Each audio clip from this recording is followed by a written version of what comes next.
Fala pessoal, agora a gente está aqui para conversar com o Paulo Lopes, que ele é especialista em estratégia de CRM, uma aplicação muito voltada para eficiência e melhoria de processos, apuração de resultado. Esse é o cara da inteligência. É o que você está dizendo, né? É o que eu estou dizendo, né? Paulinho, quais são os casos mais legais que você consegue enxergar hoje para aplicação, não só de agentes autônomos na linha do Salesforce, mas como a inteligência artificial muda a relação do seu trabalho? Eu sei que tem um obstáculo grande ainda de segurança, né? As empresas, eu lembro que elas eram bastante restritivas com isso. Já está começando a afetar o dia a dia das grandes empresas, essa questão dos agentes autônomos? E depois me fala um pouco o que você acha aqui dos agentes da Salesforce, se isso faz sentido lá para o negócio. Muito legal, cara, você abordar esse tema. O que acontece?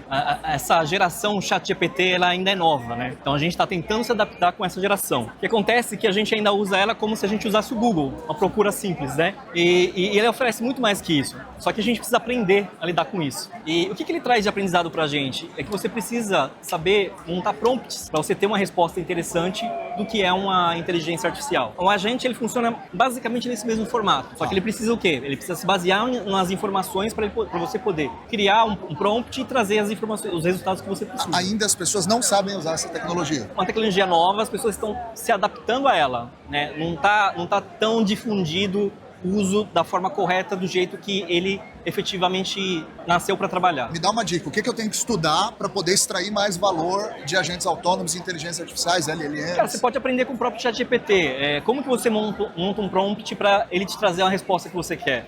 Você precisa direcionar ele. Então, uma coisa que eu achei interessante, inclusive falou até de gerações, sobre o uso das gerações com o ChatGPT.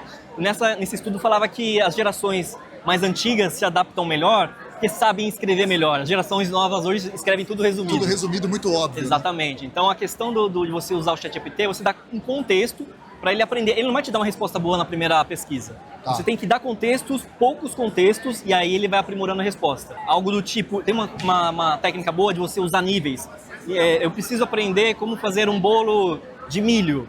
Me dá uma resposta do nível 1. Ele vai te trazer uma forma mais resumida. Agora eu preciso de uma resposta de nível 2. Ele vai trazer uma coisa mais detalhada. Agora me traz uma resposta de nível 3. São 3 níveis que ele entende que ele precisa detalhar cada vez mais. Então é um jeito que você pode trazer, você pode aproveitar mais o recurso do ChatGPT hoje em dia. As empresas ainda têm muito medo de colocar isso pela questão de segurança, né? Só para insistir um pouco mais nesse assunto. Tudo isso que você está aprendendo, com curso, Adapta vem aí ensinando bastante, mas no dia a dia já dá para aplicar? Como que está a abertura das empresas? Como que está? Você já tem ferramentas ou a gente vai precisar usar sempre via ambientes homologados como Salesforce? Porque eu entendo que ele também traz um contexto de segurança que gera conforto para essa relação das grandes corporações Sim. com a IA. É isso mesmo? Essa questão da preocupação das empresas é porque você sobe informação dentro de um universo que não é da corporativo. Então essa é a maior preocupação. Mas eu entendo que as empresas, dependendo de qual setor, tem umas que já, as empresas de tecnologia, as fintechs, elas já estão mais, acho que adaptadas e mais tranquilas em relação ao uso. Tem empresas que têm o Gemini, no caso do Google.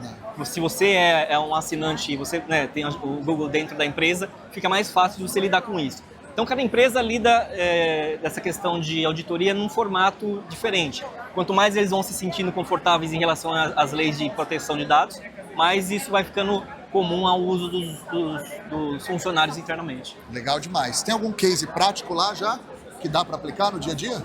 Cara, a gente tem usado muito para, dentro dos e-mails, saber trabalhar com chamadas mais de clickbait ou gatilhos mentais. Ele é uma ferramenta muito boa. Dinâmico ali, né? Porque você consegue gerar dentro de uma comunicação que você precisa fazer a pessoa abrir, você pede para ele trazer pesquisas de psicologia ou teses de psicologia com gatilhos mentais. Ele vai trazer essas teses e você pede, baseado em cima das teses, qual subject funcionaria melhor para aquele caso, para o estudo de caso. Legal. Eu percebo que antes o funcionário que trabalhava com CRM, o colaborador, o especialista, ele era muito mais focado no CRM com papéis mais distintos do marketing, da geração de conteúdo, da tecnologia e de dados. Pela tua fala, eu percebi que hoje o cara de CRM ele tem que saber transitar desde gatilhos mentais, que é uma linha quase de neuromarketing. Copywriting, né? A galera chama de copywriting. É um copywriting, com uma especialização que antes estava dentro da psicologia. Exatamente. A gente trouxe para o marketing, trouxe o marketing para CRM, trouxe dado, trouxe IA. Como que é isso? Hoje o cara tem que saber de tudo um pouco ali, Cara, né? é que eu sou um cara bem curioso, né? Legal. Eu curto isso, né? Então, pra mim, eu sempre curto aprender alguma coisa nova, né? Mas é um novo universo, né? A gente vai ter que saber lidar com isso. Eu acho que isso vem pra ajudar, não vem pra substituir. Um caso interessante que você vai ver sobre agentes você precisa montar o prompt do agente pro agente funcionar. Então, você precisa direcionar. Alguém precisa estar lá digitando, né? Alguém precisa estar lá fazendo. Não vou perder o meu emprego, posso ficar tranquilo. Cara. Fica tranquilo. Fica tranquilo. Legal demais, cara. Última pergunta aqui, Paulinho.